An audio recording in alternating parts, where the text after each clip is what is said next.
गीता एक गरीब लड़की है। वह बिन माँ बाप की बेटी है, इसलिए उसकी सास और उसका पति उसे ज्यादा कुछ नहीं कहता। गीता के घर में गीता की ही चलती थी। वो जो कहती थी उसकी सास और उसका पति बिना कुछ कहे मान लेता था, क्योंकि वह एक बिन माँ बाप की बेटी थी और उसने शादी से पहले बहुत दुख दर्द सहा था। गीता घर का कोई काम नहीं करती थी।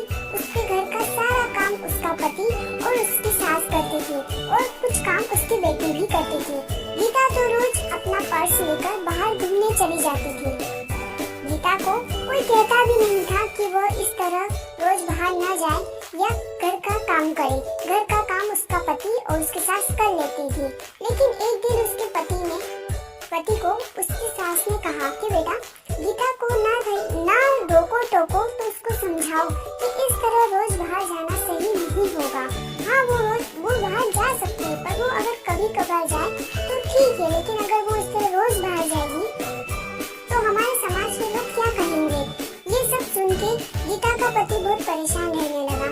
उसे समझ ही नहीं आता था कि वो करे तो क्या करे। अगर वो गीता को कुछ कहता था तो गीता नाराज हो जाती। उसे समझ ही नहीं आता कि वो करे तो क्या करे। वो गीता को कुछ ज्यादा बोल भी नहीं सकता था और वो न ही माँ की बात टाल सकता था। इसी तरह गीता रोज अपने ससुराल वालों को कुछ न कुछ कहती रहती। घर में कुछ भी करना हो गीता की ही चलती थी। वो अपने पति और अपनी सासू को बहुत बातें सुनाती थी। अगर उनसे कोई काम ठीक से नहीं होता तो भी वे उन्हें डांट लगाती थी। फिर भी उसका पति और उसकी सास चुपचाप उसकी सारी बातें सुनते रहते थे, ये सोचकर कि कभी न कभी गीता को एहसास होगा कि वो जो व्यवहार करती है वो सही नहीं है। हम उसे लाड़ प्यार करते हैं, इसका मतलब ये नहीं कि वो हवा में उड़ने लगे। पर ये बात कभी उसके ससुर ने और उसके पति ने उसके मुंह पर नहीं कही। उन्हें सिर्फ इसी बात का विश्वास था कि कभी न कभी उसे इस चीज का एहसास होगा। एक दिन ऐसे ही गीता अपनी सहेली रश्मि से मिलने जाती है। वो दोनों काफी दिनों के बाद मिलती है। रश्मि उसको सारी बातें बताती है कि कैसे उसकी सासू उस पर अत्याचार करती है और उसका पति भी उसकी सास की मदद करता है, उसे कुछ नहीं कहता।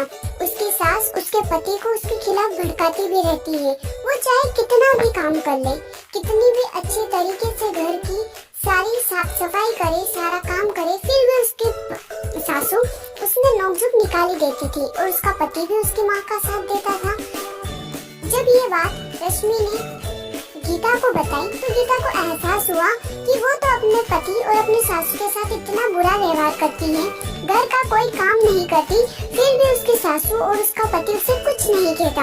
वो उन्हें बार बार छोटी छोटी चीजों के लिए हजारों बातें सुनाती है, फिर भी उसके सासू ने उसे कभी नहीं डांटा। ये सुनकर गीता को अपनी गलती का एहसास होता है और वह घर जाकर अपनी सासू के सामने रोने लगती है।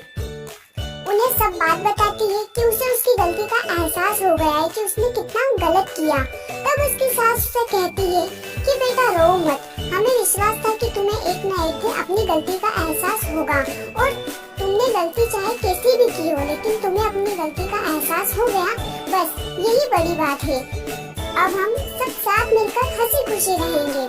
तुम बिल्कुल शौक मत मनाओ, क्योंकि हमें पूरा भरोसा था कि तुम एक अच्छी लड़की हो और तुम्हें एक न एक दिन अपनी गलती का एहसास जरूर होगा। इसके बाद गीता और उसका परिवार साथ मिलकर हंसी खुशी रहने लगा। वो सब मिलकर सारा काम करते और हंसी खुशी जीवन यापन करते। अगर आपको स्टोरी अच्छी लगी हो तो वीडियो को लाइक और चैनल को सब्सक्राइब जरूर करें। इसी तरह के ग्रीन इफेक्ट वाले वीडियो के लिए यह स्टोरी कार्टून वीडियो आप अपने वीडियो पे यूज कर सकते हैं। इसमें कोई कॉपीराइट नहीं आएगा।